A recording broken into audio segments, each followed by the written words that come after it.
here. The chart. Okay, excuse me, good afternoon, everybody, and I want to thank Senators Kaine and Welch and also Brooks for joining us here today as we fight against Trump's trade war, as you see right here. This map has how much each state would pay for this absurd, crazy, chaotic trade war. But the worst thing about it is that it so hurts American families. It is estimated that the average American family will pay more than $5,000 out of their pocket to pay for these tariffs. These tariffs will cost them $5,000 as the prices of everything goes up, whether it's groceries or cars or wood or you name it, across the board. Why would Trump do this? Why would Trump do this? One reason. He wants to take the money that he gains from tariffs to give tax cuts to billionaires. And when told that American families would pay a whole lot more out of their pockets, you know what he said? I don't care. What kind of bubble is this man and his billionaire cohorts in that they don't understand that when the average American family is told that you're going to have to pay $5,000 more for the things you buy, that it pains them so? Well, can't buy that new car. Can't take that vacation we've been planning for a whole year with the kids. Can't go visit grandma. Got to cut back on even the medicines I buy. What kind of bubble do they live in? So we have documented in this chart how much each state would pay from Trump's trade war. And it's devastating. I just talked to over 50 people in my state of New York. We're right on the Canadian border. Buffalo thinks they could go into a real recession if these tariffs came about. Plattsburgh, 20% of their businesses are Canadian-owned. What are they going to do? And there are tens of thousands of job losses in every part of New York State because there are tariffs. They are a tax on families. They don't like taxes? This is one of the worst taxes they could put in. And don't just listen to us. Rand Paul, hardly a Democrat. Tariffs are simply a tax. Senator Mullen, tariffs is a tax. He didn't have the right grammar, but I'll read him verbatim. Tariffs is a tax, and it will be passed on to consumers. According to the New York Times, 6.5 million jobs would be impacted by the Canadian tariffs, and people in red states will be especially impacted, from farmers to small businesses. And here's another problem. It's chaotic. He says one thing one day and another thing the next day. He changes which countries, he changes the percentage, he changes which goods. And what do businesses hate? Uncertainty. Whether you're a small business, a medium-sized business, a large business, you want certainty. There's no certainty. That's why the stock market has gone down so much. Consumers, why is their confidence at lower levels than it's been in a very long time? In good part, because of these tariffs. They say, if I'm going to have to pay more for eggs or for bread or for gas or for a car, I better not spend now. So it's creating huge problems in the whole economy. So soon, the Senate will vote on a resolution from Senator Kaine to undo Trump's tariffs on Canadian goods. And we hope that some of our Republican colleagues will join us in that. They don't like the tariffs either. They know they're a tax hike on the American people. They know that the stock market is in turmoil, risking people's retirements. They know that consumer confidence is down. And the odds of a recession, something people hate. It's harder to find a job, keep a job, maintain your weekly budget if a recession occurs. And now our greatest financial prognosticators are saying the chances of recession because of these tariffs, this tariff tax, goes way up. So we're going to fight these tariffs tooth and nail. Trump's done a lot of bad things. This is way up there. Ask American people. And one final thing. Look at what happened in Wisconsin yesterday. The American people understand that Trump is not on their side on tariffs, on tax cuts for billionaires, on cutting Medicaid, on cutting the others. The American people are seeing how bad Trump is. Tariffs is a good part of it, and they are not supporting people like Elon Musk and those who support Donald Trump. Tim. Thank you to Leader Schumer for being a great partner in this effort. And here we are. It's an unusual procedure. There are not many things where even one senator can file a motion that will be guaranteed a floor vote. But the crafters of this legislation, the International Emergencies Act, believed that while a president might need to declare an emergency, that should not go unchallenged if members of Congress felt like, hold on a second, let's get this right. No one is denying that there's a fentanyl challenge in the United States, a huge challenge. We've all seen it in all of our states, And that is why this is not an action to undo the Mexico tariffs or undo the China tariffs. You might argue about whether the emergency is one that where tariffs is the right answer, but clearly the fentanyl trade is being heavily driven through Mexico or precursor chemicals from China. But Canadian tariffs are not the answer to the solution because the fentanyl problem is not primarily a Canadian problem. There's an article that's out in the Globe and Mail today that digs into the disparities, 21,000 pounds of fentanyl seized from Mexico coming across the border last year. And there's a claim that there's 43 pounds seized from Canada, but the article that's just come out from the Globe and Mail suggests it's actually a good bit less even than 43 pounds. Is there work that we should and need to do together on fentanyl? Of course, Chuck led us to pass the halt fentanyl bill in the Senate just 2 weeks ago, and there's more we can do. But this is not about fentanyl. It's about tariffs. It's about a national sales tax on American families. Trump's economic advisor, Peter Navarro, said that the total of these tariffs will be $6 trillion of taxes paid by American consumers, more than $600 billion a year.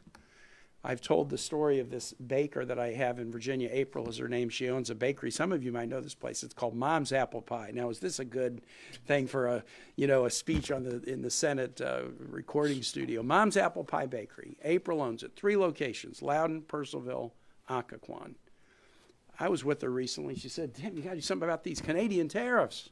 And I said, "April, you got these 3 little bakeries. I mean, Canadian tariffs, how do they affect you?" Pie tins.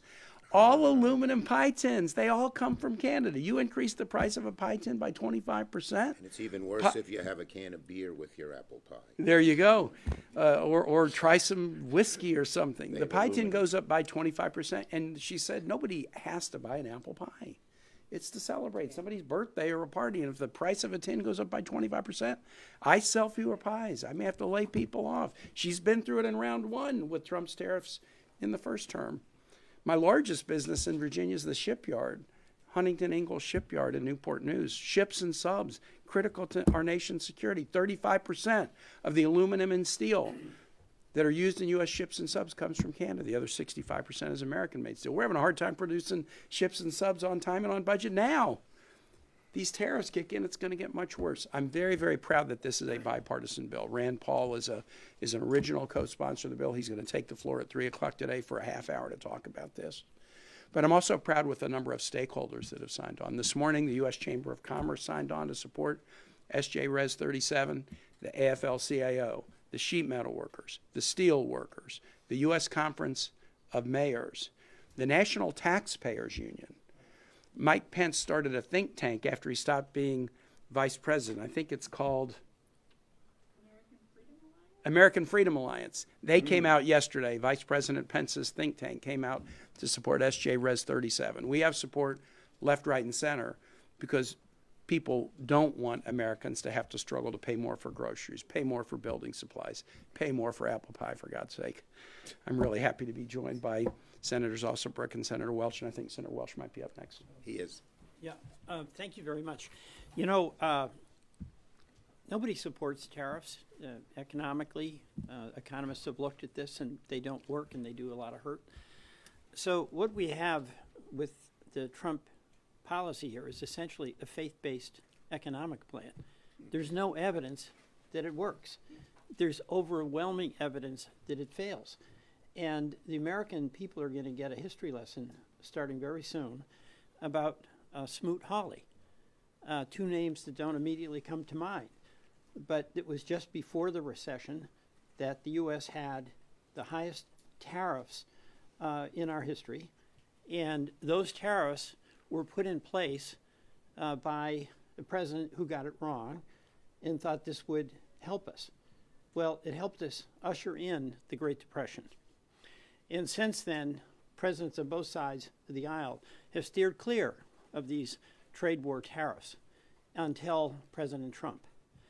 Now, second, we have an affordability crisis in this country. Working families are struggling to pay their bills. And just in Vermont, to make it very concrete, we get a lot of our electricity from Canada. We get a lot of our gasoline on the northern part of Vermont from Canada. We get our home heating fuel from Canada. And those bills for folks are going to go up immediately. Home heating fuel, gasoline, electricity. Why in the world would we do that? The other thing is that Canada's our friend. It's not China. And along the border, where we have decades and decades of mutual respect, we're starting to change that into distrust. And a confident country treats its allies with respect. And these tariffs are going to do direct and immediate economic harm to everyday Vermont families and farmers, maple sugar producers. But it's also going to start eroding the trust that is the benefit of good relations over time. Why in the world would President Trump want to be Smoot-Hawley? That's what he's embracing. Totally bad, totally wrong, doomed, and the only question is how much pain will he inflict on everyday Vermonters before he comes to his senses and withdraws this tariff policy. Thank you. Senator Also Brooks. Thank you. I want to thank Leader Schumer and Senators Kane and Welch for being here today. You know, President Trump has dubbed today Liberation Day. And I continue to think how tone deaf and how arrogant it is, because I'm asking myself, for whom? You know, who's liberated? And Elon I think Musk. Elon Musk. Yeah, I think the reality of it is that middle class and hardworking families like the one I grew up in, I regard myself in so many ways as having grown up in a blue-collar family. A father who was a car salesman, a mother who's a receptionist, and the fact of the matter is the people who are being liberated are the billionaires. None of his policies, including these tariffs, anticipate any relief for hardworking and middle-class families. And so those who will be liberated are not us. And furthermore, he went on to say very arrogantly, you know, there's going to be a little pain, some minor pain and disruption, but the people that I represent don't regard increasing cost of groceries, increasing cost of owning a home, increasing cost of owning an automobile as a minor disruption. But it is a minor disruption to billionaires who can certainly not only afford the increasing cost of goods, but who will also enjoy a tax cut on the back end of this. We know that the taxes that we're looking at, the tax cuts will net, we believe, Elon Musk about $50 million in tax cuts over a 10-year period. So the cynical nature of these tariffs is really very disturbing. And so I have, my first bill is a Tariff Transparency Act. That has been filed. I'm going to go to the floor today and ask for a unanimous consent on. And if it is in fact the case that these tariffs are a minor disruption and this is Liberation Day, we're simply asking this administration and my colleagues on the other side of the aisle to prove it, to be transparent with the American people, to tell us the cost of these tariffs. And I can tell you, I've met in my state with people from every corner of the state. Just a couple of weeks ago, had the opportunity to sit down with farmers. Some were poultry farmers. I met with business owners, and many of them feel betrayed by this administration. The farmers who said, you know what, now not only the retaliatory tariffs will cost so much money. Some were selling chicken parts to other countries, and they've said to me, this is going to cost us money. And they did not anticipate that they would see actions that harm them as well. And so I want them to prove to us, who does it benefit? That's a question that I think is a fair question, is when he says a little pain, who does he mean?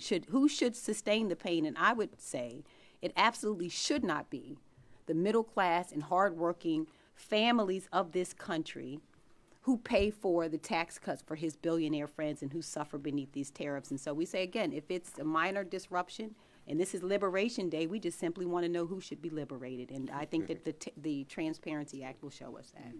We'll take questions on this subject. This subject. Yes.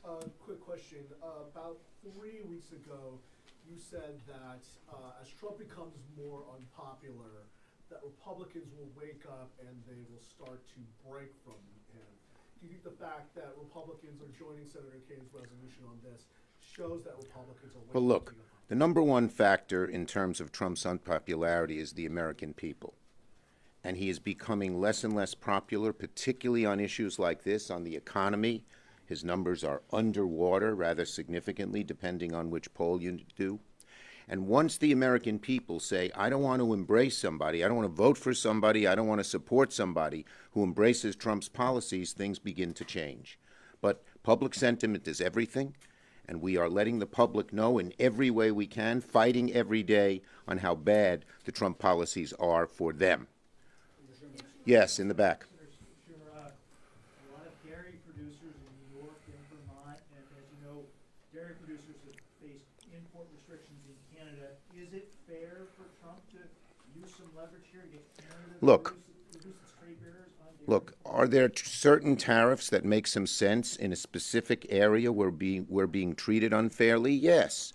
But the kind of meat axe, blunderbuss approach that they use across the board on everything and huge amounts is typical of this administration. They don't think things through. I dealt with Trump on tariffs back in 2017 when he was president because I was a hawk on China and so was he. And I met his people. I met this guy Navarro. The guy had no basis of any facts, and he sort of had to leave the administration. Now he's back running the tariff policy. They don't, as Angela talked about, they don't look at the facts. He just gets this idea in his head that it's going to be a good thing and does it, and then he says he doesn't care if the American people pay more. It's crazy. Chuck, can I say something? Yes, Tim, please. Just real quick, what a great question. Because the dairy issues I've heard Chuck talk about them. I've heard Tammy Baldwin talk about them. There's a Trump-created mechanism to deal with that problem. The USMCA, negotiated by President Trump, I think it got 89 votes here, heavily bipartisan. Why are they not using the MCA to deal with it? Because they want money for a tax cut. Yes. If they used MCA to negotiate the differences, they wouldn't have Peter Navarro saying, we're going to get $6 trillion that we can use for a tax cut. That's the way they should deal with this problem. A Trump-inspired, state-of-the-art trade deal that gives them a mechanism for resolving disputes. The fact that they're throwing that aside and going with tariffs tells you that there's something else going on here. And in just across-the-board way. Now probably when we're treated poorly across the board, like with China, a broader approach might be necessary. When it comes to Canada, when it comes to Mexico, when it comes to Europe, where we have such complicated, intercombined relationships, that kind of approach hurts only one group, the American people, the average American family. On this subject, yes. Thank you, Leader. What is your response to the President's argument that these tariffs will lead to reshoring of manufacturing overseas and allow for a level playing field for U.S. industries? Yeah, well, he gets these ideas in his head. He has no proof, and most every study, and these guys know this, has shown that that doesn't happen. Plain and simple. That's the problem. There's no factual basis here. It's a crazy idea in his head that hurts American families and does very little benefit, and in an untargeted way that makes no sense. Yes, in the back there. The House introduced a resolution to challenge the emergency declaration on Mexico as well. Are there plans to do that in the Senate? Tim? One at a time. So I did an emergency challenge on the energy emergency last month, and we're all in on Canada. There are different issues. You know, Canada and Mexico are not completely the same because of some of the issues with respect to fentanyl. So it's different. But let's get this one done. And if we can get this one done and succeed, then we also have to see what President Trump does this afternoon. Exactly. There may be a whole new series of trade or tariff-related motions coming your way soon. Lord knows. Yes. Mr. Leader, as you're saying, the Trump administration says they'll get money from tariffs, they'll use it for tax cuts. This is at the same time as Leader Thune seems to be proposing, as part of reconciliation, a zero baseline for the current tax cuts. The parliamentarian will probably have to rule on that, but do you think that that comports with Senate procedure? Okay, that's a different problem, but another huge problem he's causing. It wasn't the same, but you're so nice, I'm going to entertain it. The bottom line is this.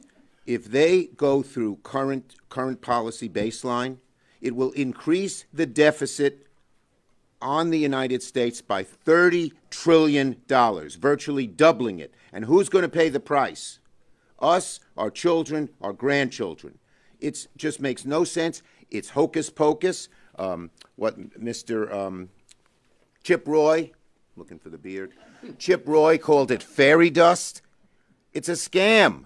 It's a scam to allow them to get more tax cuts for the wealthy, and it's going to hurt the rest of us. Thank you, everybody. Mayor Schumer, on Wisconsin, do you think Elon Musk should keep playing in these?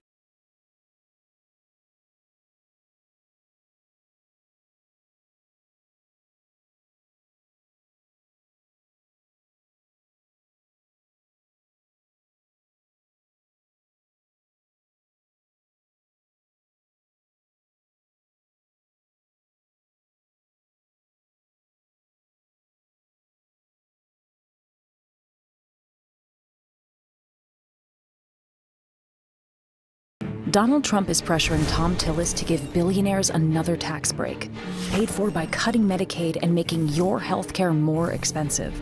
Tell Tom Tillis to stop selling out our health care. North Carolina's senator should have a spine.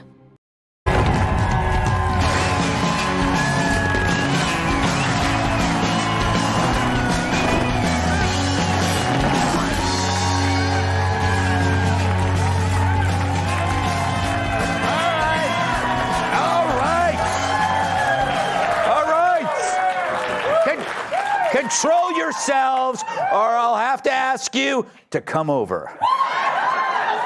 Happy Tuesday, everyone. So today is April Fool's Day. It's when I tell my writers they're getting a huge bonus. The White House is cutting down a 200-year-old tree that was planted by Andrew Jackson. Spectators were horrified when it turned out to be John Kerry.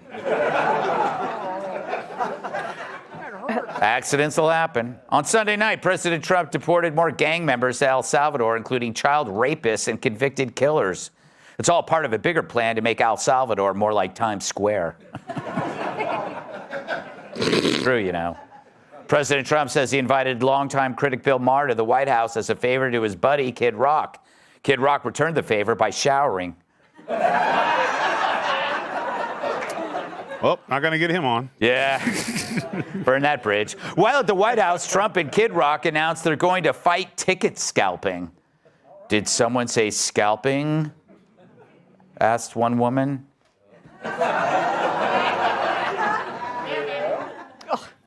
Drew Barrymore says Mr. Clean makes her uncomfortable because he's so sexual.